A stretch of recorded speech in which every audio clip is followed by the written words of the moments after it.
kind of thing we're talking about in the UCC, in our denomination, when we say that God is still speaking through these ancient texts.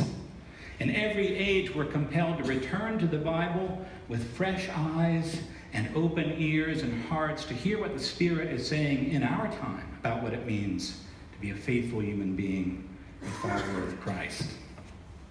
When I went back to the Hebrew word translated as capable wife in my translation, I found it could just as easily be translated strong or courageous woman. For me, the passage takes on a very different tone if it begins, who can find a strong woman? She is more precious than jewels.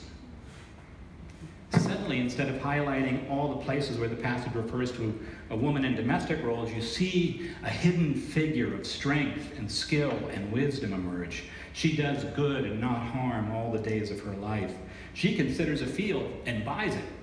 She girds herself with strength and makes her arms strong. She perceives that her merchandise is profitable. She makes linen garments and sells them. She supplies the merchant with sashes. She opens her hand to the poor and reaches out her hands to the needy. Strength and dignity are her clothing, and she laughs at the time to come. She opens her mouth with wisdom, and the teaching of kindness is on her tongue. Give her a share in the fruit of her hands. A couple thousand years ago, asking for maybe not equal pay, but at least some pay. And let her works praise her in the city gates. That sounds to me like a strong woman, especially in the context of that ancient time. And frankly, it's not a bad image for a wise man either.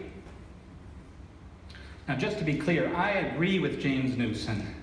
In general, the Bible is not a great place to go for models of women's roles in our world, or for an understanding of things like sexual orientation or gender identity. Biblical models for marriage are less than ideal, including polygamy, concubines, the listing of wives among other kinds of property like livestock and slaves, and so on. We have come to understand that those kinds of images or expressions of a certain cultural context which we no longer find acceptable. Biblical scholar Walter Wink put it this way: when it comes to marriage, relationships, and human sexuality, the Bible doesn't offer us a sex ethic. It offers us, he said, a love ethic that is meant to guide us in all aspects of our lives. The same kind of thing is true in Scripture when it comes to women's roles. Obviously, reflecting the patriarchal nature of the times in which the Scriptures were written, men have top billing in the Bible. It's unfortunate but true, right? From Noah and Abraham to Moses and David and Elijah to Peter, James, and John.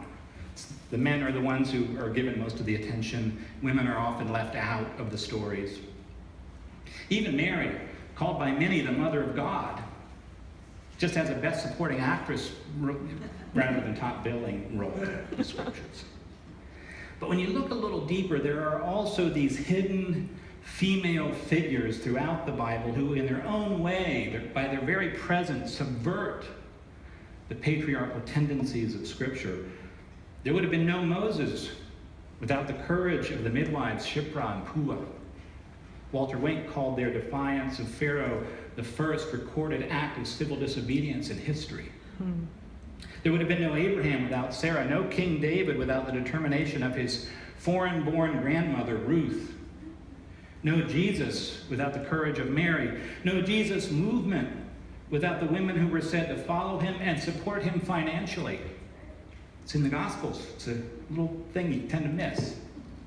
No witnesses to resurrection without those women who went to the tomb alone. And perhaps no early church without leaders like Priscilla and Junia, Euodia and Phoebe, who worked side by side with the Apostle Paul.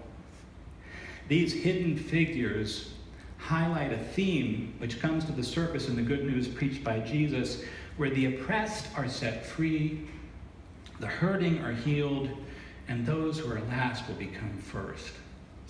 The hidden figures will become known and seen and acknowledged. Walter Wink talks about this a little bit in relation to women in his book, The Powers That Be.